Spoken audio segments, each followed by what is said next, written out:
আমাকে নিয়ে ভাবে, ভাল লাগবে না? তো দুনিয়ার মানুষগুলো যারা উচ্চ পদস্থ তারা যদি আমার কথা বলে আমার খুব ভাল লাগে, আমার হৃদয়টা আনন্দে উদ্বেলিত হয়ে যায়। কিন্তু আল্লাহ আমাকে নিয়ে ভাবে, আল্লাহ আমার কথা স্মরণ করে, ওইটা নিয়ে আমরা চিন্তা করি না। চিল্লা এখন ঠিক কিনা? কি এক আল্লাহ পাইলাম, ওনার নামটা নিলে উনিও আমার নাম নেয়। একা একা নিলে একা একা নেয়, সবাইকে নিয়ে নিলে বিশাল বড় মহাসমাবেশ করে যদি আমরা আল্লাহর স্মরণ করি, আল্লাহর নাম নেই, আল্লাহ বলে যাকারতুহু ফি মালাইন খায়রিম মিনহু, এর চেয়েও বড় মহাসমাবেশ আমি জান্নাতে ফেরেশতাদেরকে নিয়ে করে আমি ওই বান্দাকে স্মরণ করা শুরু করে দেই। আমার বান্দা যদি আমার দিকে এক বিঘত আসতে চায়, শেবের, এটাতে আরবিতে বলে শেবের, এক শিবের আসতে চাইলে আমি বান্দার দিকে এক হাত এগিয়ে যাই। বান্দা যদি আমার দিকে এক হাত এগিয়ে আসতে চায়, আমি বান্দার দিকে দুই হাত এগিয়ে যাই। ওয়া ইন আতানি ইয়ামশি আতাইতুহু হারবালা, আমার বান্দা যদি হেঁটে হেঁটে আমার কাছে আসতে চায়, আমি আল্লাহ আমার বান্দার কাছে দৌড়ে দৌড়ে যাই। কি এক আল্লাহ আমরা পাইছি। ফাযকুরুনি ওয়াশকুরুলি ওয়ালা তাকফুরুন, আমার স্মরণ করো আমিও তোমাদের স্মরণ করব। এজন্য আল্লাহ বলেন শুকরিয়া করো, নেয়ামত বাড়িয়ে দেব। কেউ আমাদেরকে নেয়ামত দেয় না, কেউ আমাদেরকে সুস্থ রাখতে পারে না, কেউ আমাদের মনের আশা পূরণ করতে পারে না, একজন ছাড়া। চিৎকার করে বলতে হবে তিনি কে? আর যদি নেয়ামতের শুকরিয়া না করো তাহলে জেনে রেখো আমার শাস্তি বড় ভয়ঙ্কর। আল্লাহর শাস্তির ব্যাপারে ভয় প্রত্যেক মুমিনের অন্তরে থাকার দরকার আছে না নাই? তুফান যখন আমরা দেখি, জলোচ্ছ্বাস যখন দেখি, ভূকম্পন যখন দেখি, থান্ডার বজ্রপাত যখন দেখি, তখন বোঝা যায় যে প্রাকৃতিক দুর্যোগ, ন্যাচারাল ক্যালামিটি, ক্যাটাস্ট্রফি কত ভয়ঙ্কর হতে পারে। এজন্য আল্লাহর শাস্তি, আল্লাহর আযাব আর গজব সহ্য করার মতো ক্ষমতা পৃথিবীর কারো নাই। চিল্লায় বলেন ঠিক কিনা? এজন্য শুকরিয়া করতে হবে কার? করলে লাভ না লস? আর করব কম কম না বেশি বেশি? আমরা শুকরিয়া করতে চাই না, আমরা অভিযোগ করতে চাই। কি করি? অভিযোগ, কমপ্লেইন। আমার এটা নাই, ওইটা নাই, এই পাইলাম না, সেই পাইলাম না, এরকম আছে না নাই? আল্লাহর বিরুদ্ধে অভিযোগ। বিশ্বনবী বলেন তোমার চেয়ে যে খারাপ অবস্থানে আছে তার দিকে তাকাও, অভিযোগ কমে যাবে। উনজুরু ইলা মান হুয়া আসফালা মিনকা, তোমার চেয়ে যে খারাপ অবস্থায় আছে একটু তাকাও না, একটু তাকাও, তোমার চারিপাশেই আছে। যে মুহূর্তে আমরা কথা শুনছি এই মুহূর্তে অনেকে হাসপাতালের বেডে শুয়ে শুয়ে চিৎকার করছে, মৃত্যুর প্রহর গুনছে। ক্যান্সার, দুরারোগ্য ব্যাধি যার নাই কোনো অ্যান্সার। আমার বাড়ি নাই, আমি বাড়ি চাই, গাড়ি চাই, আরো টাকা চাই, আরো পয়সা চাই, আরো খ্যাতি চাই, আরো অনেক কিছু চাই। ক্যান্সারে আক্রান্ত রোগীটা কিচ্ছু চায় না, খালি বাঁচতে চায়। ওর বাঁচার বড় শখ, এই সুন্দর মায়ার পৃথিবী ছেড়ে ওর চলে যেতে মনে চায় না, ও শুধু বাঁচতে চায়। কিন্তু আমাদের এটা লাগবে, ওইটা লাগবে, ওইটা লাগবে। এজন্য ক্যান্সারে যারা আক্রান্ত একটু তাকান না, হাত নাই পা নাই, একটু তাকান কিভাবে তারা লাইফ লিড করে। শেখ সাদি বালাগাল উলা বিকামালিহি একটা কবিতা লিখে বিখ্যাত হয়েছেন। পার্সিয়ান পয়েট, ইরানি কবি। ওনার আর্থিক দৈন্যতা যাচ্ছিল, কিছুদিন ধরে ওনার আর্থিক কিছু সমস্যা, টাকা পয়সা নাই, ফলে ওনার জুতা ছিঁড়ে গিয়েছে, পায়ে জুতা নাই, খালি পায়ে হাঁটে। আর মনে বড় আফসোস, মনে বড় দুঃখ, আমি এত বড় কবি, আমার পায়ে জুতা নাই, আমার পায়ে কি নাই। তো একবার ঘর থেকে বের হয়ে দেখে একটা লোক ভিক্ষা করে খাচ্ছে, ওর দুইটা পাই নাই। শেখ সাদির কি নাই? ভিক্ষুকের কি নাই? ভিক্ষুকের দশা দেখে সেজদায় পড়ে গিয়েছে, সেজদায় লুটিয়ে পড়ে আল্লাহরে বলে আল্লাহ শুকুর, আলহামদুলিল্লাহ বেশ ভালো আছি। এজন্য উনজুর ইলা মান হুয়া আসফালা মিনকা, তোমার চেয়ে যে খারাপ অবস্থানে আছে তার দিকে তাকাও। ঋণের বোঝা কাঁধে এত বেশি, প্রতিদিন বাড়িওয়ালা এসে তাড়া করে, ভাড়া দিতে পারে না, এরকম লোক আছে না নাই? গ্যাসের বিল দিতে পারে না, বিদ্যুতের বিল দিতে পারে না, স্ত্রীকে একটা শাড়ি কিনে দিতে পারে না, বাচ্চাদের 3 মাসের 4 মাসের বেতন ভাড়া জমা হয়ে আছে, দিতে পারে না। কত সুখে আছি আমরা, কত শান্তিতে আছি আমরা, শুকুর গুজার হতে চাই না, শুধু অভিযোগ আর অভিযোগ। আল্লাহ বলে অভিযোগ বাদ দিয়ে দাও। বিশ্বনবী বলেন তোমার চেয়ে যে খারাপ অবস্থানে আছে একটু ওইদিকে তাকাও, তাহলে দেখবে তুমি অনেক ভালো আছো। এজন্য সব সময় সুখে দুঃখে সর্বাবস্থায় আমরা প্রশংসা করব একজনের, তিনি কে? আর প্রশংসা করলে নেয়ামত বাড়ায় দেয় কে? আর প্রশংসা না করলে শাস্তির জন্য অপেক্ষা করতে হবে। যাহারাল ফাসাদু ফিল বাররি ওয়াল বাহরি বিমা কাসাবাত আইদিন নাস, জলে স্থলে যে জলোচ্ছ্বাস, ভূমিকম্প, অগ্নিকাণ্ড, খরা, দুর্ভিক্ষ এগুলো চলে, এই মহামারী, নানা ধরনের নতুন রোগ, এগুলো আমাদের হাতের কামাই। এগুলো কি? আমাদের হাতের কামাই। আমরা যদি আল্লাহওয়ালা হয়ে যাই আল্লাহর জামিনে যদি আল্লাহর দিন কায়েমের চেষ্টা করি, আল্লাহর দেয়া কোরআন অনুযায়ী যদি জীবন চালাই, আমাদের জীবনটারও শান্তিময় করে দিবে কে? আমাদের ধর্মের নামই তো শান্তি। ধর্মের নাম কি? ইসলাম। ইসলাম মানে কি? বিশ্বনবী রাজা বাদশাদের কাছে যখন চিঠি লিখতেন, তিনি প্রথমে শান্তির কথা শোনাতেন। সুবহানাল্লাহ পড়েন। দেখেন কত সুন্দর ধর্ম। আর আমাদেরকে ওরা শান্তি শিখায়, আমাদেরকে মানবাধিকার শিখায়। মানবাধিকারের কথা, শান্তির কথা মানায় একজনের মুখে, তিনি হচ্ছেন মুহাম্মদ সাল্লাল্লাহু। গোটা বিশ্ব তার কাছে ঋণী, তার কাছে কৃতজ্ঞ। তিনি শুধু দিয়েছেন, নেন নাই। সুবহানাল্লাহ পড়েন। তিনি বলেছেন সালামুন আলা মানিত্তাবা আল হুদা। যাদের কাছে বিশ্বনবী চিঠি পাঠাতেন তিনি লিখতেন সালাম, মানে শান্তি। শুরুতেই শান্তি কাদের প্রতি? আলা মানিত্তাবা আল হুদা, যারা হেদায়েতকে অনুসরণ করে। রাজা বাদশাদের কাছে বিশ্বনবী চিঠি পাঠাতেন, শান্তির বাণী পাঠাতেন, তারপর লিখতেন আসলিম তাসলাম, ইসলাম মানো শান্তিতে থাকবা। কিন্তু এই ইসলামের কথাকে, এই শান্তির বাণীকে অনেকে সহ্য হয় না, আছে না নাই? এদেশেও এরকম উল্লুক্কা পাঠা আছে না নাই? এরা ইসলামের প্রচার আর প্রসারকে নাম দিয়েছে মোল্লাতন্ত্র। কি নাম দিছে? ইসলামের বিজয় এদের ভাল লাগে না, ইসলামের গণজোয়ার অগ্রযাত্রা এদের ভাল লাগে না। আল্লাহ বলে মুতু বিগাইযিকুম, তোদের রাগ, তোদের ক্রোধ, তোদের আফসোস নিয়ে তোরা মর, ইসলামের তোরা কিচ্ছু করতে পারবি না। চিল্লায় বলেন ঠিক কি না? জগৎ বিখ্যাত মুহাদ্দিস আহমদ শফিকে গালি দেয়, সংসদে বসে, আছে না নাই? ইসলামের নাম দিয়েছে মোল্লাতন্ত্র। এই মোল্লা না থাকলে তোর কানে আজান দেওয়ার কেউ ছিল না। এই মোল্লারা না থাকলে তোর বাবা মার বিয়ে পড়িয়ে তোকে হালাল পন্থায় দুনিয়াতে আনার কেউ ছিল না। এই মোল্লারা না থাকলে জানাজাটা দেওয়ারও তোর শেষকালে কেউ থাকবে না। চিল্লায় বলেন ঠিক কিনা? সে ইসলামপন্থীদের গালি দেয়, আহমদ শফির মতো এত বড় জগৎ বিখ্যাত মুহাদ্দিসকে গালি দেয়। কিন্তু বাংলার জমিনের তাওহীদ প্রিয় মুসলমান এদের কথায় কান দেয় না। এরা কাদের লেজে পাড়া দিয়ে ক্ষমতায় গিয়েছে সবার জানা আছে। চিল্লায় বলেন ঠিক কিনা? বাংলার জমিনের লোকজন তাহাজ্জুদ পরে দোয়া করে, আল্লাহ ঘরে ঘরে আহমদ শফি দাও, ঘরে ঘরে আল্লামা সাইদি দাও, ঘরে ঘরে মুফতি আমিনী দাও, ঘরে ঘরে দেশপ্রেমিক আল্লাহওয়ালা, নবীওয়ালা, কোরআনওয়ালা লোক দাও। চিল্লায় বলেন ঠিক কিনা? সংখ্যালঘুদেরকে নাকি মুসলমানরা অ্যাটাক করে। জীবনে শুনছেন? কোনো দাড়িওয়ালা, টুপিওয়ালা, আলিয়া মাদ্রাসার ছাত্র, কওমি মাদ্রাসার ছাত্র, কোনো ইসলামী আন্দোলনের কর্মী, এটা জামাতি বলেন, হেফাজতি বলেন, আহলে হাদিস বলেন, কওমি বলেন, আলিয়া বলেন, মন্দির ভাঙ্গা, মূর্তি ভাঙ্গার সাথে ইসলামের পক্ষের শক্তির কোনো সম্পর্ক নাই। চিল্লায় বলেন ঠিক কিনা? ইসলামের পক্ষের শক্তি মন্দির পাহারা দেয়। তারা সাম্প্রদায়িক সম্প্রীতিতে বিশ্বাসী, কোনো দাঙ্গা হাঙ্গামা সন্ত্রাসবাদে ইসলাম বিশ্বাস করে না। চিল্লায় বলেন ঠিক কিনা? সে কাদিয়ানীদের পক্ষে কথা বলে। বিশ্বনবী যে শেষ নবী এটা ওরা স্বীকার করে না। কাদিয়ানীরা, মির্জা গোলাম আহমদ কাদিয়ানী নাম শুনছেন না? পাঞ্জাবে তার জন্ম। এই বেয়াদবটা প্রথমে দাবি করেছে আমি শেষ নবী, এরপর সে দাবি করেছে আমি ইমাম মাহাদি, এরপর দাবি করেছে আমি ঈসা আলাইহিস সালাম। এই বেয়াদবটা পায়খানার ট্যাঙ্কি ভাঙ্গা এরপরে পড়ছে, ওইটার ভিতরে গু খাইয়া মরছে। নবীরা যেখানে মারা যায়, নবীরা পবিত্র, নবীরা যেই জায়গাটায় মরে ওই জায়গাটাও পবিত্র। বিশ্বনবী পবিত্র না? বিশ্বনবী মা আয়েশার ঘরে ইন্তেকাল করলেন, ওই জায়গাটা পবিত্র না? গোটা বিশ্বের নবী প্রেমিক লোকেরা বিশ্বনবীরে সালাম দিতে যায়, মসজিদে নববীতে সালাত পড়তে যায়। চিল্লায় এখন ঠিক কিনা? নবীরাও পবিত্র, নবীরা যেই জায়গায় মরে এরাও পবিত্র। কিন্তু এই মির্জা গোলাম আহমদ কাদিয়ানী, সে বিশ্বনবী যে লাস্ট মেসেঞ্জার এটা সে মানে না। এজন্য ওর মৃত্যু হয়েছে পায়খানার টাঙ্কির ভিতরে। 100 বছরের পচা ময়লা গু খাইতে খাইতে ও দুনিয়া থেকে বিদায় নিয়েছে। মেথর আনা হয়েছে ওকে উঠানোর জন্য, উঠায় ফেলবে, ধরবে, আবার থাপাস করে পড়ে। আল্লাহকে জনমের গু খা। ওই কাদিয়ানীদের পক্ষ নিচ্ছে এই বেয়াদবটা। চিল্লায় এখন ঠিক কিনা? কাদিয়ানীরা এদেশের জনগণ, এদেশেই থাকবে, তবে ওরা ওদের পরিচয় আইডেন্টি ক্রাইসিস নিয়ে থাকতে পারবে না। ওরা হয় বিশ্বনবীকে শেষ নবী হিসেবে মেনে মুসলমান হিসেবে থাকবে, আর বিশ্বনবীকে যদি লাস্ট মেসেঞ্জার হিসেবে না মানে ওরা কোন ধর্মের লোক সেটাও প্রকাশ করে দিতে হবে। চিল্লায় বলেন ঠিক কিনা? আপনার ইসলাম সহ্য হয় না, আপনার আলেম ওলামা সহ্য হয় না, আপনার কাদিয়ানীদেরকে সহ্য হয়, এটাই প্রমাণ করে আপনি কাদিয়ানীদের দালাল। এই বাংলার জমিন এটা ইসলাম প্রিয়দের জমিন।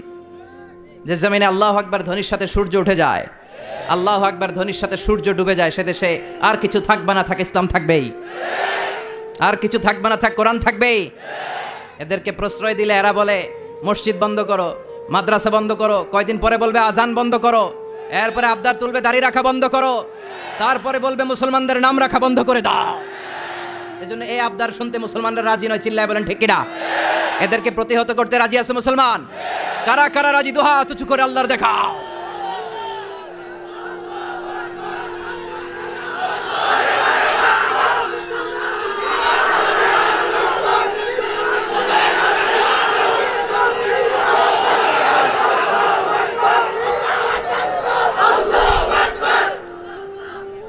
সূর্যরে ভেটকি মারলে সূর্যের কিছু হয়? কথা কন। সূর্যের আপনি ভেটকি মারছেন, আপনার ভেটকি আপনার মুখে। এজন্য ইসলামের আলোকে ওরা নিভিয়ে দিতে চায়। আল্লাহ বলে কিয়ামত পর্যন্ত ইসলামের বিজয়কে আমি আল্লাহ সমুন্নত রাখবো। চিল্লায় বলেন ঠিক কিনা?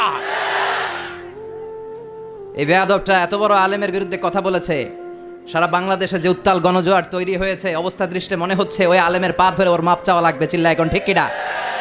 বাংলাদেশে একটা কথা কয়, নিন্দে পাখি পিন্দে। কথা বলেন। তসলিমা নাসরিন নারীদের নিয়ে বই লিখছে, নারীদের কোনো দেশ নেই। এরপরে বোরকার বিরুদ্ধে কথা লিখছে, শেষ পর্যন্ত সে বাংলাদেশে থাকতে পারে নাই। ওরে যখন ইন্ডিয়াতে লুকিয়ে নেওয়া হয়, ওর গায়ে বোরকা পরিয়ে নেওয়া লেগেছিল। চিল্লায় বলেন ঠিক কিনা? আমরা এদের হেদায়েতের দোয়া করি। আমরা প্রত্যেকের জন্য হেদায়েতের দোয়া করি প্রথমে। আর যদি হেদায়েত নসিবে না থাকে, কারুন, সাদ্দাত, নমরুদ আর ফেরাউনের যে দশা হয়েছে, বাংলার জমিনের ইসলাম বিরোধী এই বেহায়াদের ওই দশা আল্লাহ তুমি করে দাও। ইসলাম হচ্ছে শান্তির ধর্ম। আমরা সবসময় সাম্প্রদায়িক সম্প্রীতি, ভালোবাসা এটাতে বিশ্বাসী। হিন্দুরা ঢোল বাজায়, আমরা কিছু বলি না। আমরা তাফসীর মাহফিল করি, ওদের যারা ভদ্র তারাও কিছু বলে না, ঠিক কিনা?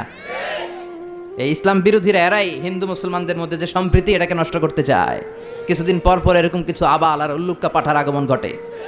দেশের মানুষের ঘাম ঝরা এই পয়সা দিয়ে সংসদের প্রতিটা সেকেন্ডের, প্রতিটা মিনিটের দাম আছে। তোর মতো বেয়াদবের কথা শোনার জন্য বাংলাদেশ বসে নাই। আল্লাহ এগুলোর হেদায়েত দাও। হেদায়েত নসিবে না থাকলে হালাক করে দাও। সব সময় আমাদেরকে তুমি ইসলামের পক্ষে থাকার তৌফিক দান করো। আমরা যেন শান্তির ধর্মের ইমেজকে গোটা বিশ্বব্যাপী ছড়ায় দিতে পারি, তুমি তৌফিক দাও। বেজুড়া উত্তরপাড়া আদর্শ যুব সংগঠনের উদ্যোগে 10ম বার্ষিক তাফসিরুল কোরআন ও দোয়ার মাহফিল, কবরস্থান সংলগ্ন জামে মসজিদ ও ফোরকানিয়া মাদ্রাসা। কবরস্থান কোন দিকে? আসসালামু আলাইকুম আহলাদ দিয়ার। আল্লাহ সবাইকে তুমি মাফ করো। আজকের প্রোগ্রামের সভাপতি আলহাজ মোহাম্মদ ফয়েজ আহমেদ সাহেব আসছে। ওয়ালাইকুম আসসালাম। সহ সভাপতি জনাব হাজি মোহাম্মদ মনু মুন্সি। মনু, আচ্ছা মনু কই? মনু ভাই আপনি? আলহামদুলিল্লাহ।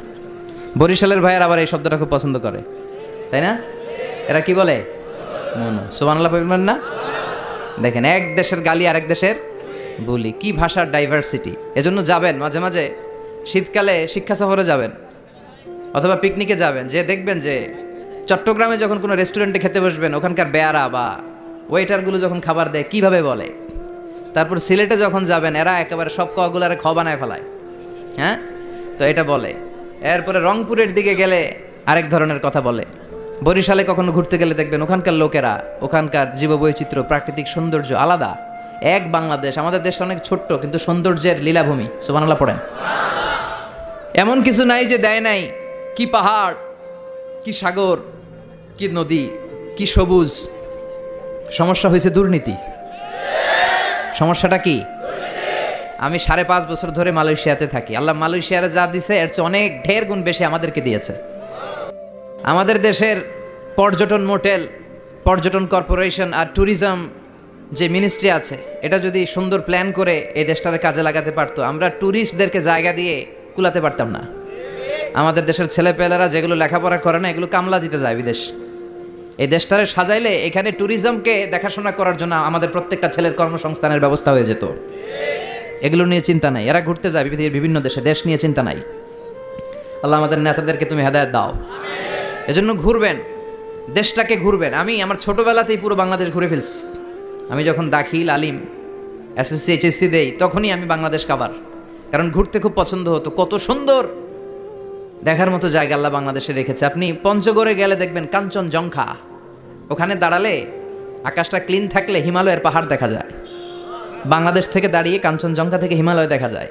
ওই জায়গাটারে যদি ট্যুরিজমের জন্য প্রমোট করা হতো, lakh lakh tourist Europe America থেকে ছুটতো। এখন এই দেশে আসে না, সিকিউরিটি নাই, কোনো নীতিমালা নাই, কোনো নিয়ম কানুন নাই। এজন্য এই দেশে আল্লাহর রহমত নাই।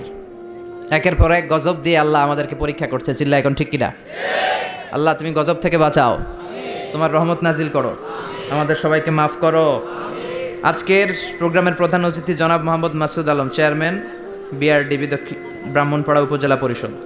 প্রধান আকর্ষণ ডক্টর মুফতি আবুল কালাম আজাদ বাশার চলে আসছে আলহামদুলিল্লাহ। মুহাদ্দিস মাদিনাতুল উলুম কামিল মাদ্রাসা ঢাকা।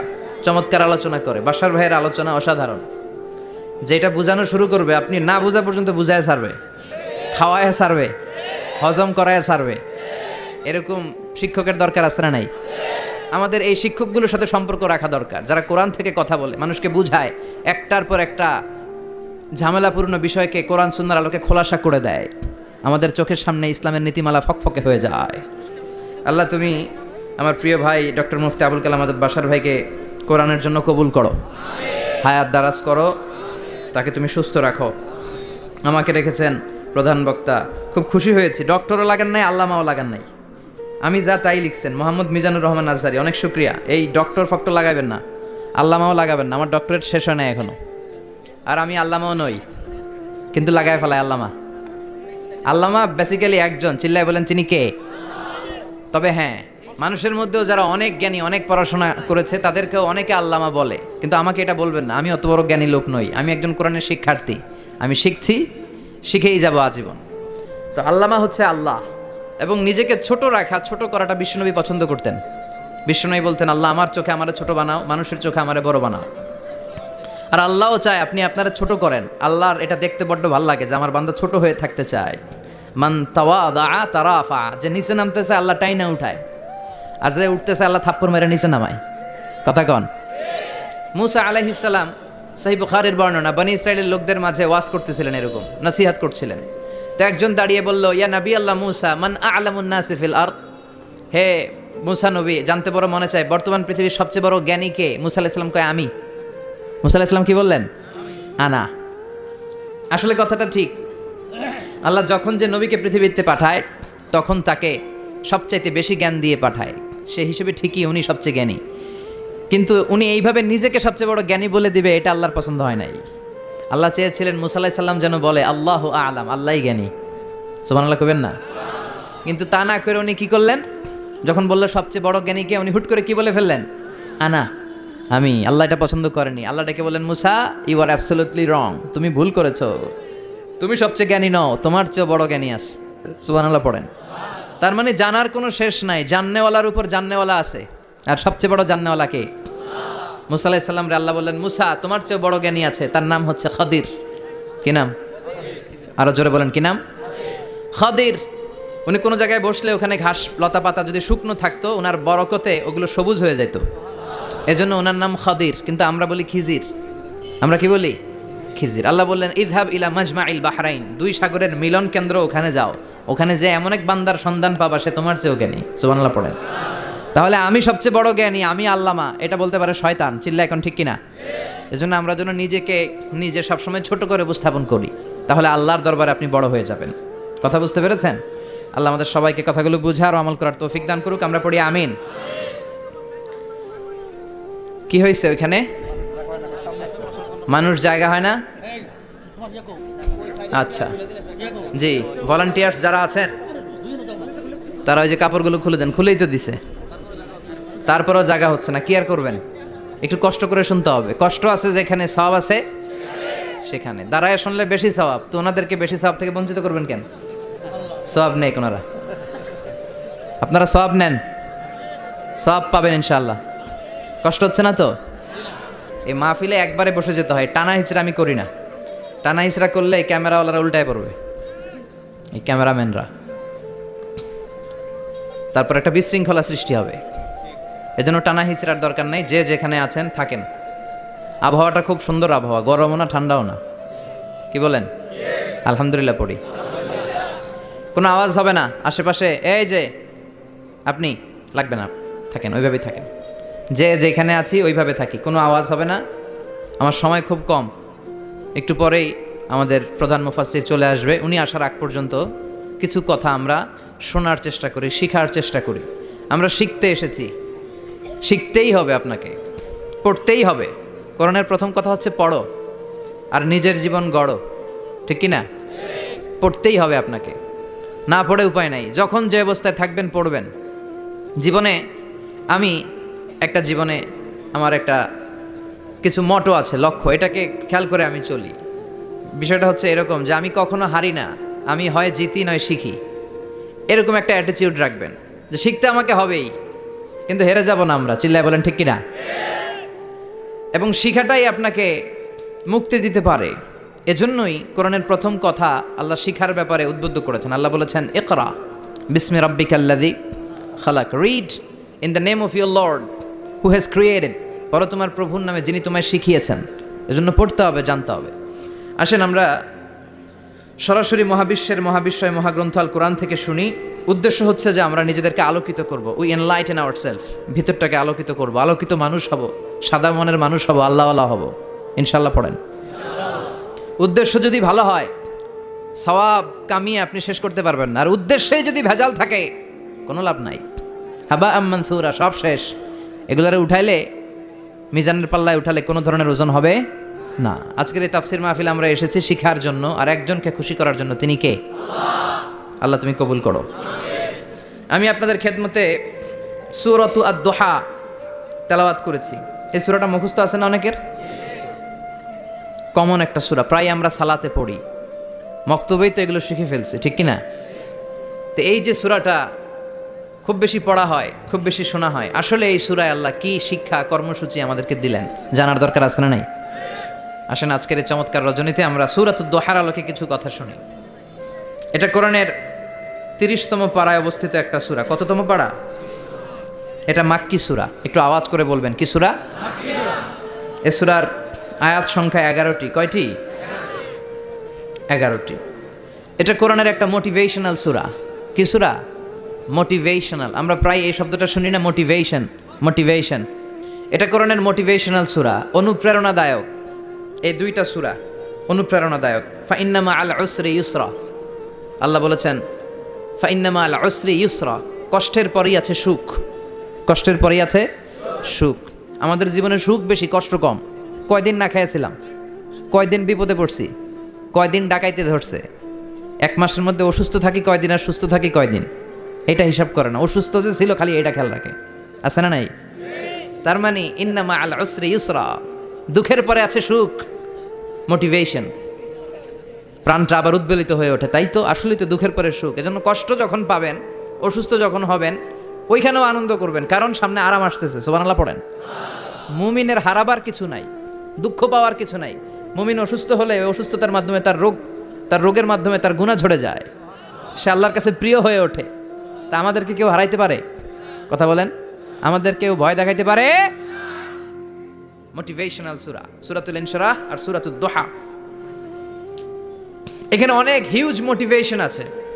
যারা হতাশ, যাদের জীবন ভাল লাগে না, মরে যেতে মনে চায়, গার্লফ্রেন্ড গালি দিছে, আছে না নাই? আবার বয়ফ্রেন্ড গার্লফ্রেন্ডের গালি দিছে, এ ওড়না পেঁচায়া ফ্যানের মধ্যে ঝুলে আত্মহত্যা করে। আহা, কত বড় পাগল তুই, মরলি কেন? গালি দিছে তো কি হয়েছে? হ্যাঁ, বুঝতে চায় না, হতাশ হয়ে যায়। আর বয়স কম তো, ইচড়ে পাকা, অল্পতে কাবু হয়ে যায়। এই সূরাগুলো পড়ে না। এখানে আশার বাণী আছে। আজকে আমি জানি কথা শোনাবো আপনাদেরকে, শুরুতে আগে সংক্ষেপে বলে দিই। এই সূরার মূল কথা হচ্ছে, মানে সেন্ট্রাল থিম বা সাবজেক্ট ম্যাটার, সূরাতুদ দুহার কেন্দ্রীয় আলোচ্য বিষয় হচ্ছে নিরাশ হবেন না, হতাশ হবেন না, হাল ছাড়বেন না। ভরসা রাখবেন কার উপর? মুমিনরা নিরাশ হয়, হতাশ হয়, হাল ছাড়ে নাকি ভরসা রাখে? কার উপর ভরসা? কার উপর? না নৌকার উপর, ধানের শীষ, নাঙ্গল, হাত পাখা, দাড়িপাল্লা? ভরসা থাকবে একজনের উপর। চিল্লায় বলেন, তিনি কে? Never be sad, never lose hope. Every time you feel like you cannot go on, you feel so lost that you are so alone. Don't despair and never lose hope, 'cause Allah is always by your side. Inshallah, Inshallah, inshallah, you'll find your way. Inshallah, inshallah, inshallah, you'll find your way every time. You feel like you cannot go on. You feel so lost that you are so alone. Don't despair and never lose hope, 'cause Allah is always by your side. Inshallah. Pardon? Inshallah, inshallah, you'll find a way. Inshallah, inshallah, inshallah, you'll find a way. ঠিক কি না? কি সুন্দর nasheed. Never lose hope, you will find your way. তুমি তোমার পথ খুঁজে পাবে। আমাদেরকে পথ দেখায় কে? আল্লাহ। এজন্য সূরাতুদ দুহার কেন্দ্রীয় আলোচ্য বিষয় হচ্ছে হতাশ হওয়া যাবে না, নিরাশ হওয়া যাবে না, হাল ছাড়া যাবে না, ভরসা রাখতে হবে একজনের উপরে। চিৎকার করে বলেন, তিনি কে? হতাশ যারা, ফ্রাস্ট্রেটেড আপসেট পিপল, তাদের জন্য, হতাশ ব্যক্তিদের জন্য এই সূরাটা একটা আলোকবর্তিকা, একটা আলোর মশাল। এই সূরাটা পড়লেই হতাশ ব্যক্তিরা মনে শান্তি পায়, আশা ফিরে পায়, দিক ফিরে পায়। ঠিক কিনা? এই সূরাটা নাজিল হওয়ার একটা ব্যাকগ্রাউন্ড আছে, শুনবেন। বিষ্ণু ঈসা ইসলামের কাছে যখন ওহী নাজিল হতে শুরু করলো, বিষ্ণু ঈসা ইসলাম ওহির কথাগুলো পৌঁছে দিতে লাগলেন। যাই নাজিল হতো বিশ্বনবী পৌঁছে দিতেন, বিশ্বনবী সাহাবাদের কাছে শেয়ার করে দিতেন। যেটাই নাজিল হতো তিনি পৌঁছে দিতেন, যেটাই, কারণ আল্লাহর আদেশ, ইয়া আইয়ুহার রাসূল বাল্লিগ মা উনজিলা ইলাইক। ও নবী, আপনার কাছে আমি ওহি থেকে যা নাজিল করি সব পৌঁছে দেন, একটাও গোপন করা যাবে। আল্লাহর কাছ থেকে বিশ্বনবী যে সমস্ত মেসেজ, ইনফরমেশন, তথ্য, রেভেলেশন ওহি পেয়েছে, একটাও কি বিশ্বনবী গোপন করেছে? সব প্রকাশ করে গিয়েছে, সব শেয়ার করে গিয়েছে। বিশ্বনবী শেয়ার করতে লাগলেন। সকালে যা নাজিল হয় শেয়ার করেন, দুপুরে নাজিল হয় শেয়ার করেন, রাতে নাজিল হয় শেয়ার করেন, শেয়ার করতে লাগলেন। কিন্তু কি অবাক করা কাণ্ড, হঠাৎ করে এই ওহি আসার ধারাবাহিকতা আল্লাহ বন্ধ করে দিলেন। ওহি আর আসে না, আকাশ থেকে নতুন তথ্য আর নামে না। ঘটনা কি? ওহি আসে না কেন? তথ্য আসে না কেন? জিব্রাইল আসে না কেন? কোনো বর্ণনা এসেছে 15 দিন, কোনো বর্ণনায় 1 মাস, 3 মাস, এমনকি 6 মাস পর্যন্ত বর্ণনা পাওয়া যায় যে বিশ্বনবীর কাছে 6 মাস ওহি আসে নাই। বিশ্বনবী তো অবাক, ঘটনা কি? ওহি নামে না কেন? আর ওহি না আসলে তো বিশ্বনবী শেয়ার করতে পারে না। এতদিন যা আসতো বলে বেড়াতো, এখন আসেও না, বলতেও পারে না। কাফির মুশরিকরা বিশ্বনবীর গালে দিতে শুরু করলো, মোহাম্মদের রব মোহাম্মদের ভুইলা গেছে, মোহাম্মদের আল্লাহ মোহাম্মদের ছেড়ে দিয়েছে। বিশ্বনবীর চাচি আবুল আহাবের স্ত্রী উম্মে জামিল বলতে শুরু করলো, কি মোহাম্মদ, তোমার শয়তানটা তোমার কাছে আসে না? না, শয়তান দ্বারা তিনি জিব্রাইলকে বুঝিয়েছেন যে তোমার জিব্রাইল তোমার কাছে আসে না। এভাবে সবাই গালমন্দ করতে শুরু করলো যে মোহাম্মদের আল্লাহ মোহাম্মদকে ভুলে গিয়েছে। বিষ্ণু ঈসা ইসলাম নিজেও হতাশ হয়ে গেলেন। কি রে, ওহি আসে না কেন? আমার কোনো ভুল হচ্ছে না তো? আমার কোনো অপরাধ হয়ে গেল না তো? আল্লাহ কি আমার উপর অসন্তুষ্ট হয়েছেন? আল্লাহ কি আসলেই আমারে ভুলে গেছেন? আল্লাহ কি আমাকে ত্যাগ করেছেন? তিনি কি আমার উপর রেগে আছেন? আমরাও মাঝে মাঝে এরকম হতাশ হয়ে পড়ি। এরকম হতাশ লোক আছে না নাই? কি রে, আমার দোয়া কবুল হয় না কেন? আল্লাহ আমার ডাকে সাড়া দেয় না কেন? আমার জীবনে এত দুঃখ কেন? আমার জীবনে তো ভালো কিছু হয় না, খালি সব কষ্ট আমার কেন? এরকম আছে না নাই? এরকম হতাশদের জন্য এই সূরাটা একটা আলোকবর্তিকা, মোটিভেশনাল সূরা। আলহামদুলিল্লাহ পড়েন। বিশ্বনবীকে আল্লাহ আশ্বস্ত করলেন আর এই সূরাটা নাজিল করলেন আর বললেন, ওয়াদ-দুহা, ওয়াদ-দুহা। দুহা মানে আলো, দুহা মানে আলো, প্রভাতের সূর্য কিরণের শপথ। Look up, the sunlight, it's a very beautiful day out there. ও নবী, হতাশ হবেন না, বেরোন, সকালের সূর্যটা কত সুন্দর, কি ঝলঝলে পৃথিবী, ফকফকে আর তকতকে, দেখলেই মনটা ভরে যায়। ঠিক কি না? দোহা, দোহা মানে আলো, আশার আলো, সম্ভাবনার আলো। আমাদের জীবনে আলোর দরকার আছে না নাই? আলো না থাকলে আমরা বাঁচতে পারবো? আলো লাগে বড় ভালো। এই আজকে আলো না থাকলে আমরা দেখা যাইতো? এজন্য কোরআনকে আল্লাহ আলো বলেছেন। কোরআনকে কি বলেছে? কিতাবুন আনজালনাহু ইলাইকা লিতুখরিজান নাসা মিনাল যুলুমাতি ইলান নূর। Muhammad, I've revealed this holy Quran unto you to lead the mankind out of darkness into the light. অন্ধকার থেকে লাইট, লাইট মানে কি? আলো, আলোর দিকে নেওয়ার জন্য এই কোরআন পাঠিয়েছি। আবার বিশ্বনবীকেও আল্লাহ নূর, নূরের সাথে তুলনা করেছেন। আবার বিশ্বনবী আল্লাহর কাছে নূর চাইতেন, বলতেন, আল্লাহ আমার ডানে আলো দাও, আমার বায়ে আলো দাও, আমার সামনে আলো দাও, পিছনে আলো দাও, উপরে আলো দাও, নিচে আলো দাও, আমার দেহে আলো দাও, আমার মাংসপেশির ভিতরে আলো দাও, আমার হাড্ডির ভিতরে আলো দাও, আমার জন্য তুমি আলো দাও। পড়েন আমিন। এজন্য আলো ছাড়া বেঁচে থাকা অসম্ভব। আল্লাহ তাআলা আলোর নামে সূরা দিলেন, সূরাতুদ দুহা, প্রভাতের আলো, প্রভাতের সূর্য কিরণের শপথ, আলোর শপথ। সুবহানাল্লাহ পড়েন। এরপর আল্লাহ বললেন ওয়াল্লাইলি ইযা সাজা, আলোর শপথ, সকালবেলার সূর্য কিরণের শপথ।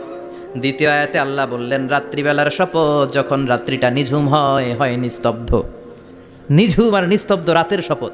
তাহলে আল্লাহ আলোর কসম কাটলেন, তারপরে অন্ধকারের কসম কাটলেন, ঠিক কিনা? আলো দ্বারা মূলত আল্লাহ তাআলা ওহির আগমনকে বুঝিয়েছে, আর অন্ধকার দ্বারা আল্লাহ তাআলা ওহির অনুপস্থিতি বুঝিয়েছে। এটা দিয়ে আল্লাহ বুঝাতে চাইলেন, ও নবী, কাফির মুশরিকরা আপনারা গালি দেয়, ওরা বলে যে আমি আপনার ভুলে গেছি, আমি আপনারে ত্যাগ করেছি, আমি আপনার প্রতি অসন্তুষ্ট। না না, আমি ইচ্ছা করে ওহি পাঠাই না, কারণ সব সময় আলো থাকলে ভাল লাগে না, কিছু সময় অন্ধকারের দরকার আছে না নাই? বুঝে শুনে উত্তর দিয়েন। 24 ঘন্টা আলো, 365 দিন খালি আলো আলো আরো আলো। যদি সূর্যের আলো সব সময় থাকে 365 দিন, ভাল লাগবে? রাতে ঘুমাবেন কেমনে? আবার সব সময় ঘুটঘুটে অন্ধকার, আলো নাই, ভাল লাগে? ক্ষেত খামারে চাষ করা লাগবে না, বাজারে যাওয়া লাগবে না। তার মানে আলোরও দরকার আছে, অন্ধকারেরও দরকার আছে। এটা দিয়ে আল্লাহ বুঝাতে চাইলেন, নবী, ওহি নাজিল করা যেমনি দরকার আছে, মাঝে মাঝে ওহি বন্ধ রেখে আপনার বিশ্রাম দেওয়ারও দরকার আছে। চিৎকার করে পড়েন আল্লাহু আকবার।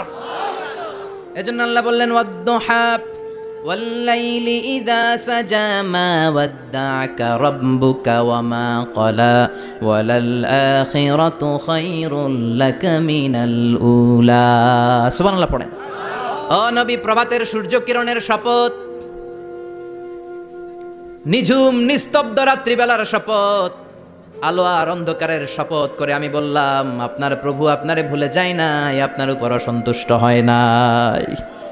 আমি আল্লাহ ইচ্ছা করে ওহি বন্ধ রেখেছি, কারণ ওহির একটা পাওয়ার আছে।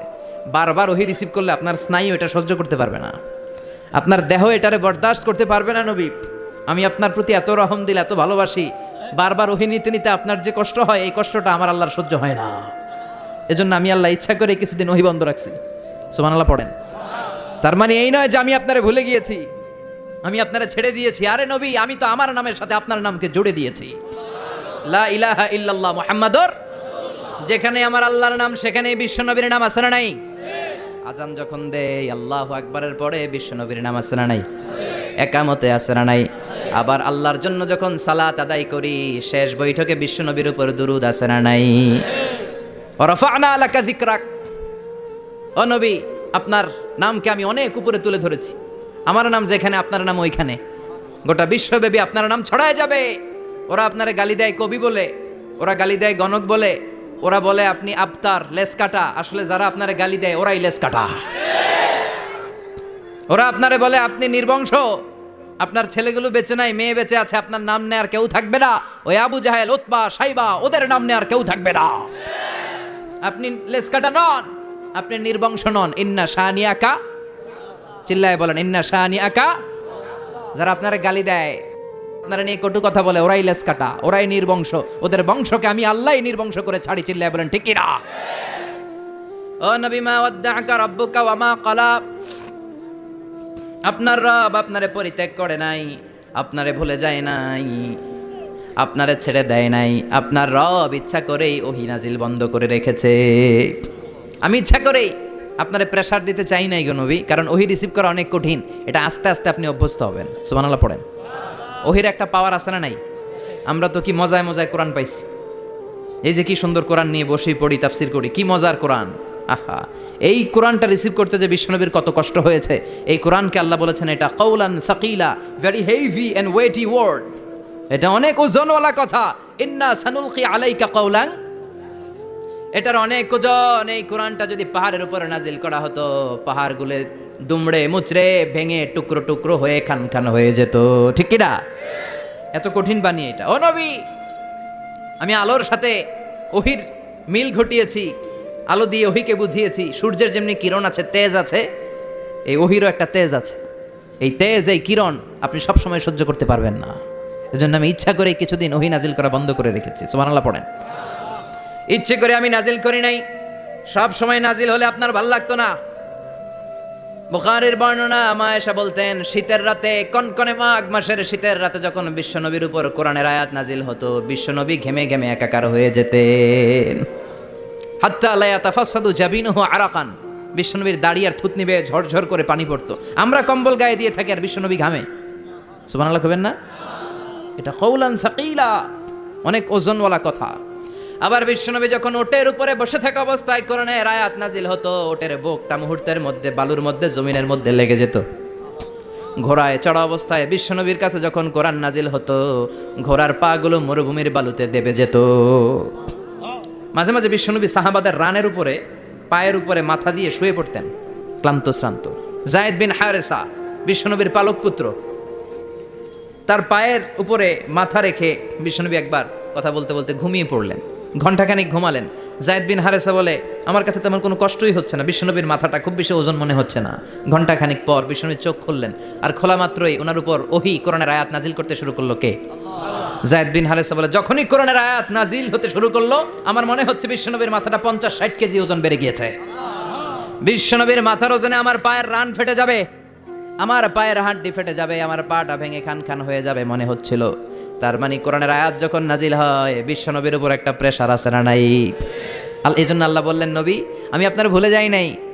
কাফেররা যেমনি আপনারে গালি দেয় যে আমি আপনার ভুলে গিয়েছি, আপনার উপর আমি অসন্তুষ্ট, নেভার, অসম্ভব।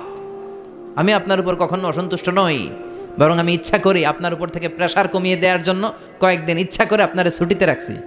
সুবহানাল্লাহ পড়েন, যাতে করে আবার এনার্জি গায়ে নেওয়ার পরে নতুন করে কোরআনের আয়াত রিসিভ করার জন্য আপনি সক্ষম হন। চিল্লায় পড়তে হবে আল্লাহু আকবার। এজন্য আল্লাহ বললেন ওয়াদ-দুহা ওয়াল-লাইলি ইযা সাজা মা ওয়াদ্দা'আকা রাব্বুকা ওয়া মা ক্বালা ওয়ালাল আখিরাতু খায়রুল লাকা মিনাল উলা। এরপর আল্লাহ বললেন নবী ওয়ালাল আখিরাতু খায়রুল লাকা মিনাল উলা, and verily indeed the hereafter is far better for you than this dunya. এই দুনিয়ার চেয়ে আপনার জন্য আখিরাতটা অনেক দামি। খায়রুল লাকা মিনাল উলা, এই দুনিয়ার চেয়ে আখিরাতটা অনেক শ্রেষ্ঠ। এতে আল্লাহ বললেন দুনিয়ার চেয়ে আখিরাত শ্রেষ্ঠ, আর এক আয়াতে আল্লাহ বললেন দুনিয়ার চেয়ে আখিরাত হলো স্থায়ী। ঠিক কি না? বাল তু'থিরুনাল হায়াতাদ দুনিয়া ওয়াল আখিরাতু খায়রুন ওয়া আবকা। তোমরা দুনিয়ার জীবন নিয়ে পাগল পাড়া হয়ে থাকো, আল্লাহ বললেন দুনিয়ার জীবনের চাইতে আখিরাতের জীবন শ্রেষ্ঠ এবং স্থায়ী। ঠিক কি না? কার কথা? দুনিয়া স্থায়ী না আখিরাত স্থায়ী? দুনিয়া শ্রেষ্ঠ না আখিরাত শ্রেষ্ঠ? কিন্তু আমরা কোনটার পিছনে দৌড়াই? খালি দুনিয়া দুনিয়া। দুনিয়া কে মজা লে লো দুনিয়া তোমারি হ্যায়, কিন্তু জান্নাত কে মজা লে লো জান্নাত তোমারি হ্যায় ওইটা কয় না। আছে না নাই? দুনিয়ার পেছনে পাগল হয়ে আমরা পড়ে থাকি। এই দুনিয়ার জীবনটা একটা মায়াজাল, এটা একটা মরিচিকা। এই মরিচিকা, এই ধোঁকা, এই লালসা আর এই মায়াজালের পেছনে আমরা ছুটছি। ছুটতে ছুটতে হুট করে একবার কবরের ভিতরে ঢুকতে হবে। কথা বলেন, তখন আমাদের টনক নড়বে। এই জন্য দুনিয়া মুমিনদের জন্য শ্রেষ্ঠ আর স্থায়ী জায়গা নয়। মুমিনের আসল জায়গা হচ্ছে আখিরাত। মুমিনের শান্তি আর কল্যাণের জায়গা হচ্ছে আখিরাত। জান্নাত হচ্ছে মুমিনের শেষ ঠিকানা। চিৎকার করে বলেন ঠিক কি না?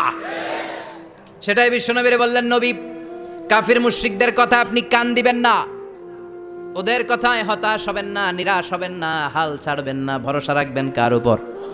কারণ ওয়ালাল আখিরাতু খায়রুল লাকা মিনাল উলা, এই দুনিয়ার জীবন ক্ষণস্থায়ী জীবন, চিরকালীন জীবন হলো আখিরাত। নবীরে কিভাবে আশ্বাস দিতেছে দেখছেন, অ্যাসিউরেন্স করতেছে, কনফার্মেশন।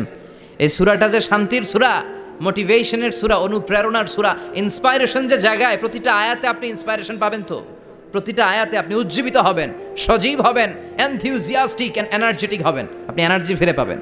আলহামদুলিল্লাহ পড়েন। এরপরে বিশ্বনবীর আরো খুশি করার জন্য আল্লাহ বললেন ওয়ালা সাউফা ইউতিকা রাব্বুকা ফাতারদা।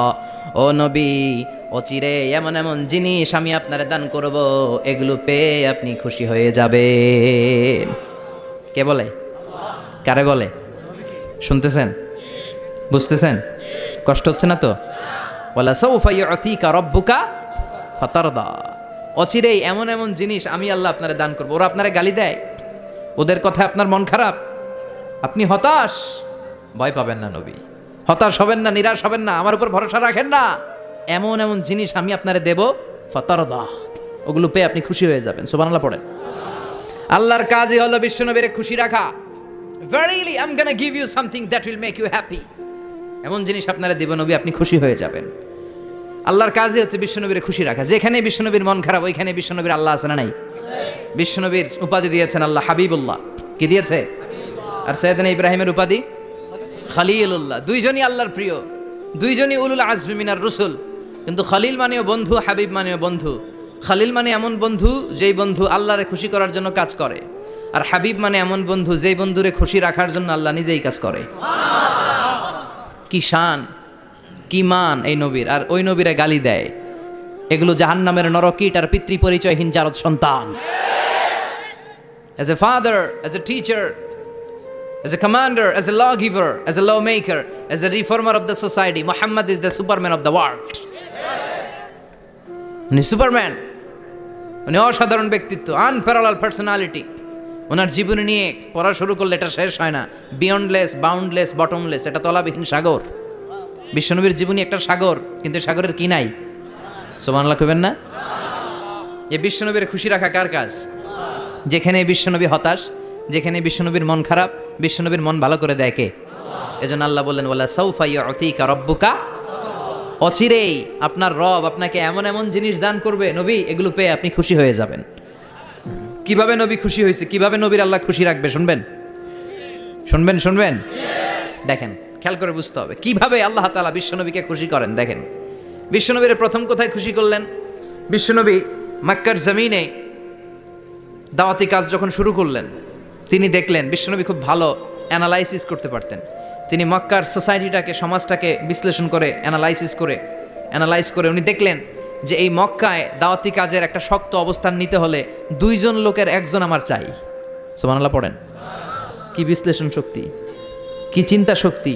উনি ঘেটে ফেললেন, উনি বুঝে ফেললেন সবাইকে দেখে যে দুইজনের একজন আমার সাথে না থাকলে আমার দাওয়াতি কাজ চালানো কষ্ট হয়ে যাবে। এজন্য গভীর রাতে তাহাজ্জুদের নামাজ শেষে আল্লাহর কাছে কেঁদে কেঁদে বিশ্বনবী দোয়া করে, আল্লাহুম্মা আইজ্জাল ইসলাম বি আহাব্বির রাজুলাইনি ইলাইক। আল্লাহ, দুইজন লোকের যেই লোকটারে তোমার দরবারে মকবুল মনে হয়, ভালো লাগে, পছন্দ হয়, তাদের একজনকে ইসলামের ভেতরে ঢুকিয়ে দিয়ে ইসলামকে তুমি বিজয় দান করে দাও। ও আল্লাহ, দুইজনের একজনকে আমার চাই। একজন হলো আবি জাহাল ইবনে হিশাম, হিশামের বেটা আবু জাহাল, আও উমর ইবনুল খাত্তাব, অথবা খাত্তাবের বেটা উমর। সুবহানাল্লাহ পড়েন। সাথে সাথে দোয়া কবুল করলো কে? কার জন্য করলো? নাকি আবু জাহেলের জন্য? আবু জাহেলের চোখের সামনে পর্দা ছিল, ও পর্দা সরায় না। ওর অন্তরে পর্দা, ও পর্দা উঠে সত্যটা দেখতে চায় না। এজন্য ওর জন্য গোটা বিশ্ববাসীর আছে ঘৃণা। ও যেখানে মারা গেছে, ওর যেখানে জন্মস্থান, ওইখানে সৌদি সরকার ল্যাট্রিন বানায় থুইছে, ঘৃণার প্রতীক। ওইখানে তো অন্য কিছু বানাইতে পারতো, ল্যাট্রিন বানাইতে যাবে কেন? গোটা বিশ্বের মানুষ যায় যেন এটা ভরাই দিয়ে আসতে পারে। কথা বলেন। এই বেয়াদবটার জন্য আল্লাহ দোয়া কবুল করে নাই। ওমরে ফারুক রাগী ছিলেন, কিন্তু সত্য প্রকাশে, সত্য গ্রহণে আপোষহীন। সত্য দেখলেই উনি মেনে নিতেন। এটা জাহেলি যুগে ওনার মধ্যে এই গুণ ছিল। আল্লাহু আকবার। বিশ্বনবী কেঁদে কেঁদে দোয়া করে, আল্লাহ, মক্কার জমিনে এই দুইজনের একজন যদি কালেমা না পড়ে, মক্কার জমিনে দাওয়াতি কাজ চালিয়ে যাওয়া কঠিন হয়ে যাবে। হয় হিশামের বেটা আবু জাহেল কিংবা খাত্তাবের বেটা ওমরকে তুমি ইসলামে ঢুকাও। আল্লাহ ওমরের জন্য দোয়া কবুল করলেন। বিশ্বনবী তখনও বুঝতে পারেন এই দোয়াটা কার জন্য কবুল। হঠাৎ ওমরে ফারুক বিশাল একটা নাঙ্গা তলোয়ার নিয়ে বিশ্বনবীকে হত্যা করার জন্য ছুটে এলো। বিশ্বনবী তখন মক্কার আরকাম ইবনে দারুল আরকামের ঘরে সাফা পাহাড়ের পাদদেশে লুকিয়ে লুকিয়ে দাওয়াতি কাজ করতেন। আশেপাশে সাহাবীরা বসা। বিশ্বনবীর চাচা হামজা ইবনে আব্দুল মুত্তালিব বললেন, নবী তাড়াতাড়ি পালিয়ে যান, ওই যে দেখা যায় ওমরে ফারুক তলোয়ার নিয়ে আপনারে মারতে আসছে। বিশ্বনবী বললেন, চাচা সরে যান, সাহাবীদেরকেও সরে যেতে বলেন, দরজাটা খুলে দেন, ওমরকে আসতে দেন। আমার তো মনে হচ্ছে ওই যে তাহাজ্জুদের নামাজ পড়ে আল্লাহর কাছে কেঁদে কেঁদে আমি দোয়া করেছি, আমার দোয়াটা আজকে কবুল হতে চলেছে। আমার তো মন বলছে আল্লাহ দোয়াটা কবুল করবে। দরজা খুলে দেন। ওমর ফারুক চলে আসলেন, এসে তলোয়ার রেখে দিয়ে আঙ্গুল উঁচু করে বললেন, আশহাদু আল্লা ইলাহা ইল্লাল্লাহ, আশহাদু আন্নাকা মুহাম্মদ রাসূলুল্লাহ। ঝিনুকের ভেতর লুকিয়ে থাকে যেমন মতি, ঝিনুকের ভেতর লুকিয়ে থাকে যেমন মতি, কলমা শাহাদাতে আছে আল্লাহর জ্যোতি কালমা শাহাদাতে আছে আল্লাহর জ্যোতি। সুবহানাল্লাহ পড়েন। কি আল্লাহর জ্যোতি এসে ওমরে ফারুকের হৃদয়টাকে নুরানি করে দিল। তিনি তলোয়ার রেখে ঘোষণা দিলেন, আশহাদু আল্লা ইলাহা ইল্লাল্লাহ ওয়া আশহাদু আন্নাকা মুহাম্মাদ আবদুল্লাহ ওয়া রাসূলুহু। বিশ্বনবী খুশি হয়ে গেলেন। ফাতারদা ওয়ালা সাউফা ইউতিকা রাব্বুকা ফাতারদা। ও নবী, অচিরে এমন এমন জিনিস একটার পর একটা আমি আপনারে দান করব, এগুলো পেয়ে আপনি খুশি হয়ে যাবেন গো নবী।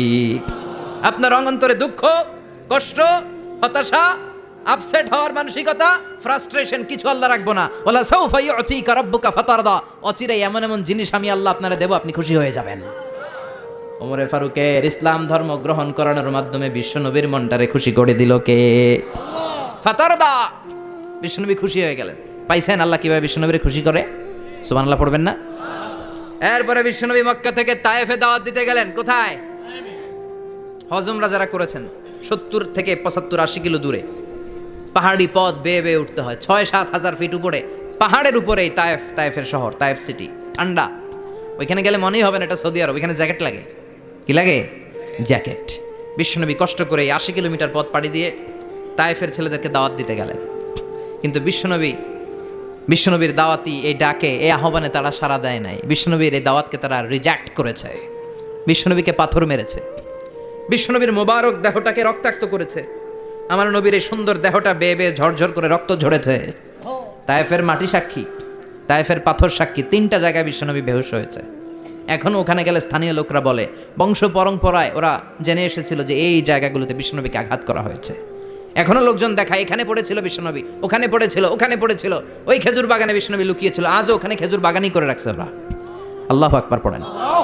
খেয়ে না খেয়ে দিন প্রচারের কাজে নিজেকে দিয়েছ বিলিয়ে, তায়েফের কাফিরেরা চিনল না সে আলো, দুষ্ট ছেলেদের পিছু দিল লেলিয়ে, পাথরের আঘাতে ক্ষত বিক্ষত হয়ে সারা শরীর থেকে রক্ত ঝরে।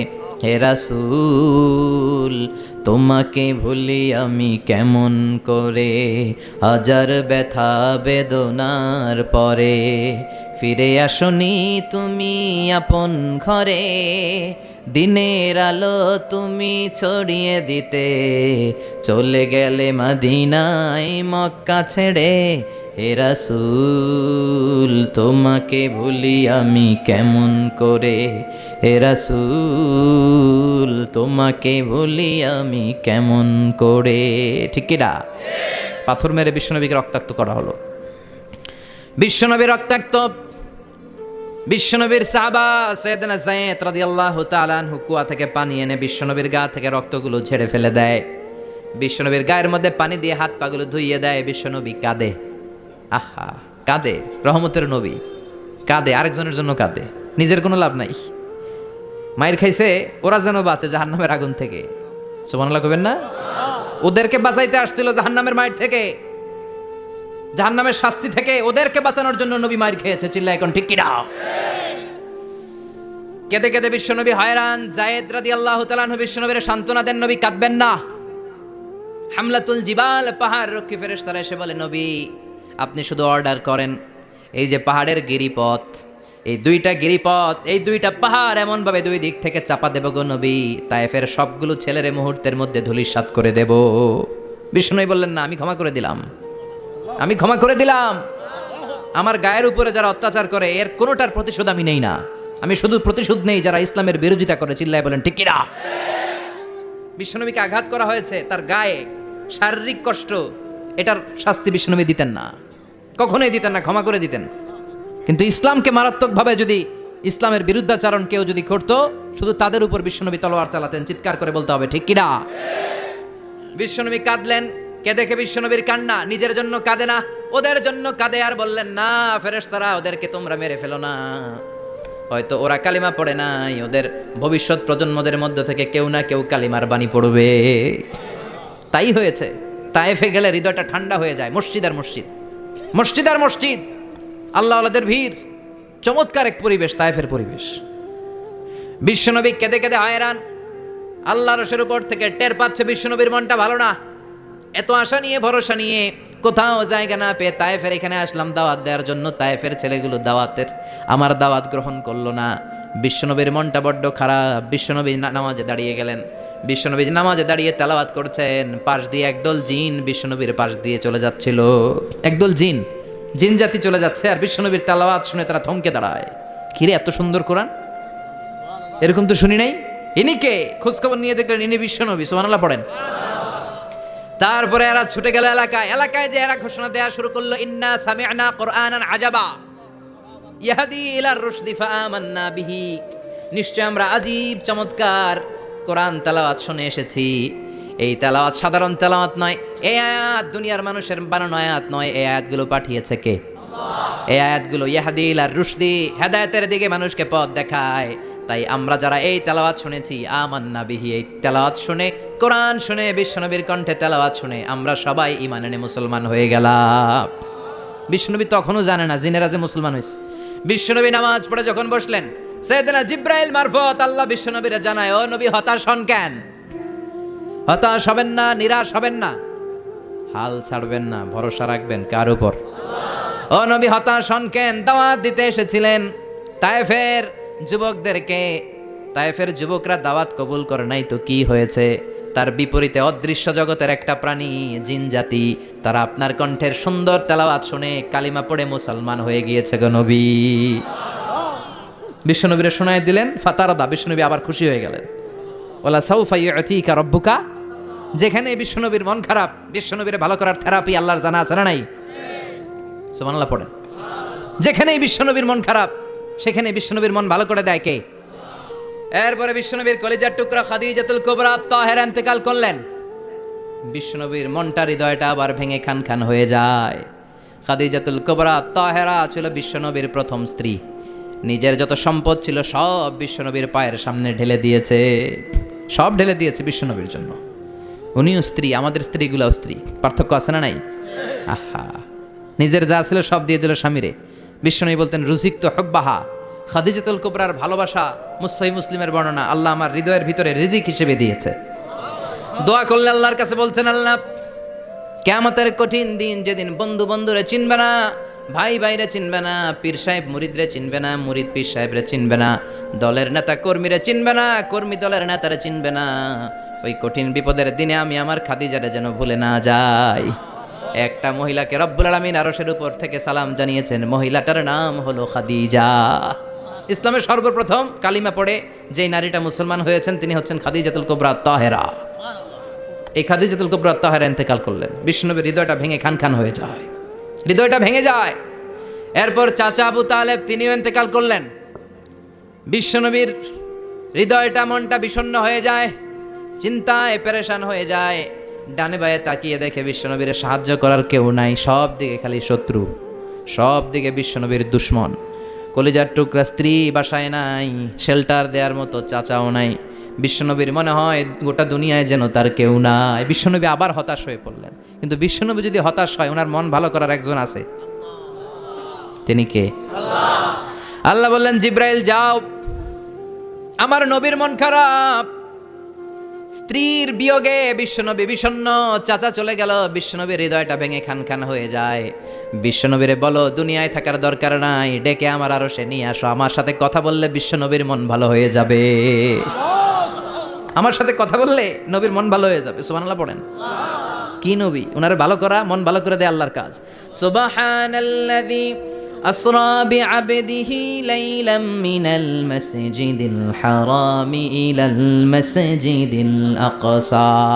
এখানে বলা হলো ইসরার কথা, আর মেরাজ সাব্যস্ত হয়েছে হাদিস দ্বারা। জোরে কোন ঠিক কিনা? মেরাজে নিয়ে গেলেন, ঊর্ধ্ব জগতের ভ্রমণে নিয়ে গেলেন। জিব্রাইল ডেকে বললেন, ও জিব্রাইল, আমি জানি বিশ্বনবীর মন খারাপ, স্ত্রী নাই, চাচা নাই, তুমি বিশ্বনবীরে নিয়ে আসো তো, আমার দরবারে নিয়ে আসো, আমার সাথে কিছু সময় কাটাবে, আমার সাথে কথা বলবে, যাবে। ওয়ালা সাউফা ইউতিকা রাব্বুকা ফাতারদা। ও নবী, এমন এমন জিনিস আপনারে আমি দেব, এগুলো দিয়ে আমি আপনার মনটারে ভালো করে ফেলবো। চিল্লায় কোন সুবহানাল্লাহ। মেরাজ থেকে ফেরার পরে অত্যাচারের মাত্রা আরো বেড়ে গেল, কিন্তু অত্যাচারে মুমিন কখনো কাবু হয় না। জোরে কোন ঠিক কিনা? বিশ্বনবীরে বলা হলো, ক্ষমতার চেয়ার দেব, সুন্দরী নারী দেব, সম্পদের পাহাড় বানিয়ে দেব, শুধু কালেমার দাওয়াত বন্ধ করে দাও। বিশ্বনবী বললেন তোমাদের 3 দফা, আমার শুধু 1 দফা। বিশ্বনবীর কয় দফা? বিশ্বনবী বললেন লা ওয়াদাউ আশ-শামসা ফি ইয়ামিনি ওয়াল কামারা ফি ইয়াসারি, আকাশের সূর্যটা যদি ডান হাতে দাও, চন্দ্রটা যদি বা হাতে দাও, যে কালিমার দাওয়াত দিতে আমি শুরু করেছি, এই দাওয়াতের রাস্তা থেকে কেউ আমার পিছনে সরাতে পারবে না, কেউ পারবে না। এই পথে আমি নেমেছি, এই পথের শেষ আমি দেখে ছাড়বো। বিশ্বনবীর প্রাইম রেসপন্সিবিলিটি হচ্ছে লিউযহিরাহু আলা দ্বীনি কুল্লি, মানব রচিত যত মতবাদ আর যত কথা আছে, যত ডক্ট্রিন আছে, সব কিছুর কবর রচনা করে কালিমার বিজয় আর কালিমার পতাকাকে পতপত করে উড়িয়ে দেওয়া। চিল্লায় এখন ঠিক কিনা? মেরাজ থেকে আসার পরে অত্যাচার আরো বেড়ে গেল, মক্কায় থাকার সুযোগ নাই, কোথাও কেউ বিশ্বনবীর আশ্রয় দেয় না, যেখানেই যায় বিশ্বনবীর তাড়িয়ে দেয়। আবার বিশ্বনবীর মন খারাপ, আল্লাহ বলে নবী চিন্তা করবেন না, মদিনাতে আপনার জন্য চমৎকার রাষ্ট্র আমি রেখে দিয়েছি, আপনি হিজরত করে চলে আসেন। বিশ্বনবী হিজরত করলেন, মদিনায় যে আবার মনটা প্রশান্ত হয়ে গেল। সুবহানাল্লাহ পড়েন।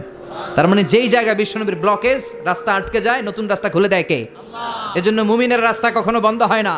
মুমিন বিপদে পড়লে কৌশলী হয়, মুমিন স্ট্র্যাটেজি পাল্টায়, কৌশল পাল্টায়। রাস্তা একটা বন্ধ হলে আরো 10টা খুলে যায়। চিল্লায় এখন ঠিক কিনা? এক জায়গায় কোরআনের মাহফিল বন্ধ হলে আরো 10 জায়গায় কোরআনের মাহফিলের ব্যবস্থা হয়ে যায়। এখন ঠিক কিনা? ওরা এক জায়গায় ইসলামের আওয়াজকে থামিয়ে দিতে চাইবে, আরো 10 জায়গায় ইসলামের আওয়াজ গর্জে উঠবে। ইসলামের আওয়াজ, ইসলামের বিজয়কে থামিয়ে দেওয়া, স্তব্ধ করে দেওয়া অসম্ভব। চিৎকার করে বলেন ঠিক কিনা? ওরা ইসলামকে মাটির ভেতরে পুঁতে ফেলতে চায়, কিন্তু এটা চারা গাছের মতো, পুঁতে ফেললে গাছ হয়ে উপরে ওঠে, গাছ হয়ে উপরে ওঠে, এটা থামিয়ে দেওয়া যায় না। যারা এটার পিছু লাগে, যারা এটার ক্ষতি করতে চায়, ওদের ক্ষতি আল্লাহ করে। চিল্লায় বলেন ঠিক কিনা? ফাজআল কাইদাহু ফি নাহরে, আল্লাহুম্মা মান আরাদা বিল ইসলামি ওয়াল মুসলিমিনা খায়রান ফাওয়াফিকহু কুল্লা খায়র। চিল্লায় পড়েন আমিন। আল্লাহুম্মা মান আরাদা বিল ইসলামি ওয়াল মুসলিমিনা সুআন ফাজআল কাইদাহু ফি নাহরে ওয়াজআল তাদবীরাহু তাদমীরা। ইসলামের বিরুদ্ধে যারা ষড়যন্ত্র করে, ওদের ষড়যন্ত্র ওদের ঘাড়ের উপর আপনি চাপিয়ে দেন। ওরা মুমিনদেরকে ফালানোর জন্য যে গর্ত করে, ওই গর্তের ভেতরে আপনি ওদেরকে ডুবিয়ে দেন। এটাই ইসলামের বৈশিষ্ট্য। ইসলামের পিছু লাগলে ও ইসলামের কিছু করতে পারে না, ও নিজের কপাল পুড়ে ফেলে। ইসলামের বিজয়কে কিয়ামত পর্যন্ত জারি রাখবে কে? ইসলামের আলোকে বাতিকে কেউ নিভিয়ে দিতে পারে? চিল্লায় বলেন পারে? একটা রাস্তা বন্ধ, 10টা খুলে যায়। আলহামদুলিল্লাহ পড়েন। মক্কায় জায়গা নাই, মদিনায় চলে গেলেন। মদিনার লোকেরা গাইতে শুরু করলো, তলা আল বাদরু আলাইনা মিন সানিয়াতিল ওয়াদা ওয়াজাবা শুকরু আলাইনা মাদা লিল্লাহি দা আইয়ুহাল মাবউসু ফিনা জিতা মিন আমরিল মুতা' جئت شرفت المدينة مرحبا يا خير دا। পড়েন আল্লাহু আকবার। মদিনার লোকেরা কোন পথ দিয়ে বিশ্বনবী আসতে পারে? প্রতিদিন মদিনার নারীরা, পুরুষরা, ছোট্ট বাচ্চারা, আবাল বৃদ্ধ বনিতা দফ নিয়ে ওই রাস্তার চিপায়, ওই রাস্তার চারপাশে দাঁড়িয়ে থাকতো, যে এই রাস্তা দিয়ে বিশ্বনবী আবু বকরকে নিয়ে ছুটে আসবে। তার মানে মক্কার এক রাস্তা বন্ধ করে দিয়ে বিশ্বনবীর জন্য হাজার রাস্তা খুলে দেওয়ার ব্যবস্থা করেছে কে? ওয়ালা সাউফা ইউতিকা রাব্বুকা ফাতারদা। ও নবী, অচিরে এমন এমন সুযোগ আপনার আমি করে দেব, এগুলো পেয়ে আপনি খুশি হয়ে যাবেন। সুবহানাল্লাহ পড়েন।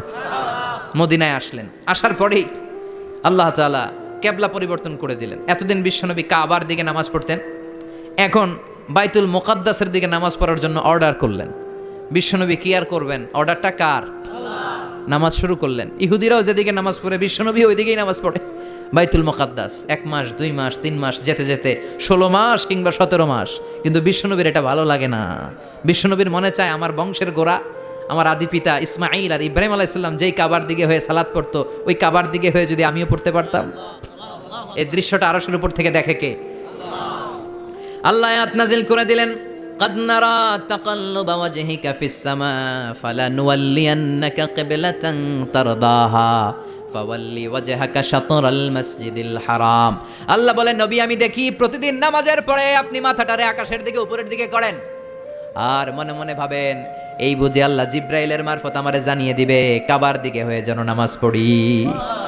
আপনি যে উপরের দিকে তাকায় কিছু বলেন না, কিন্তু কি যে ভাবেন ওটা তো আমি জানি, ওটা তো আমি বুঝি। ফালা নুয়াল্লিয়ান্নাকা কিবলাতান তারদাহা, অচিরেই আপনার মন যেদিকে চায় ওদিকে আমি কিবলা করে দিব। ফাওয়াল্লি ওয়াজহাকা শাতরাল মসজিদিল হারাম, ঠিক আছে নবী?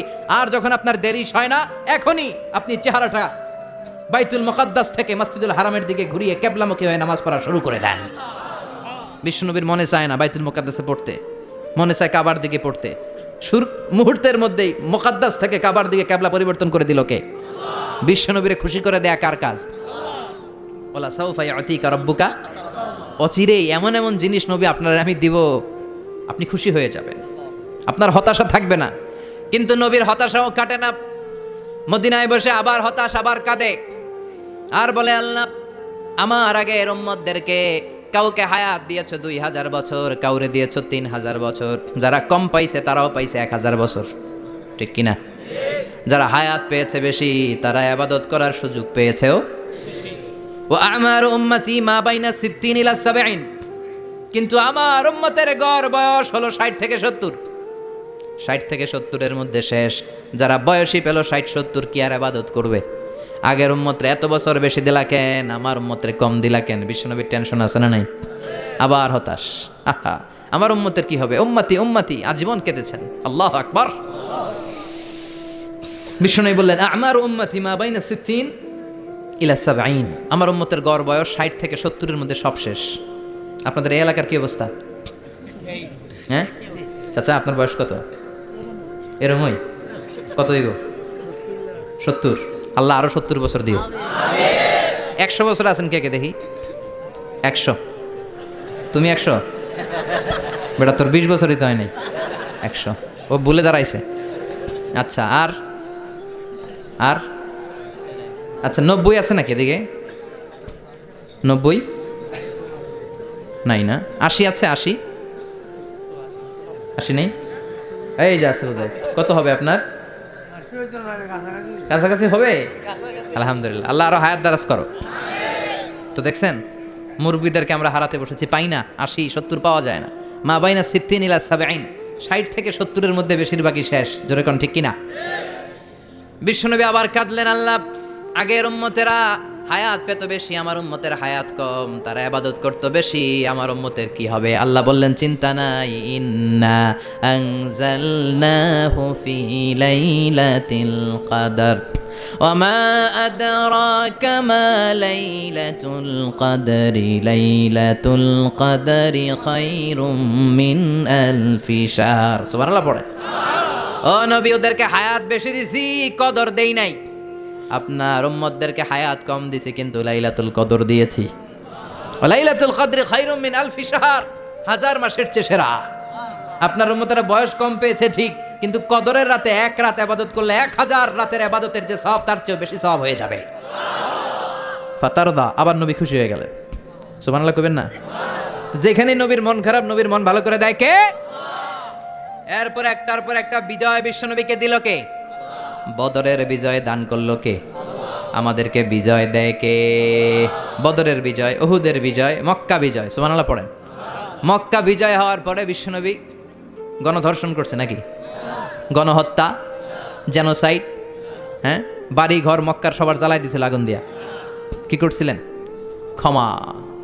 বড় বড় যারা অপরাধী, এরকম কয়েকজন অপরাধীকে তিনি হত্যা করার নির্দেশ দিয়েছেন। যারা বড় অপরাধী, এদের ক্ষমা নাই, আল্লাহর কাছ থেকেও ক্ষমা নাই। চিল্লা এখন ঠিক কিনা? বাকি সবাইকে বললেন লা তাসরিবা আলাইকুমুল ইয়াউম ইযহাবু আনতুমুত তালাকা, কোনো আক্রোশ নাই, যাও মিয়া, সব মাফ করে দিলাম। বিশ্বনবীর এই মাফের ঘটনায় ঐতিহাসিকরা অবাক হয়েছেন, যে এটা কেমন নবী, কেমন লোক, যাকে অত্যাচার করলো, মারলো, ভিটেমাটি ছাড়া করলো, উনি যখন ওই এলাকায় বিজয়ীর বেশে আসলেন, প্রতিশোধ না নিয়ে ক্ষমা করে দিলেন। In the long history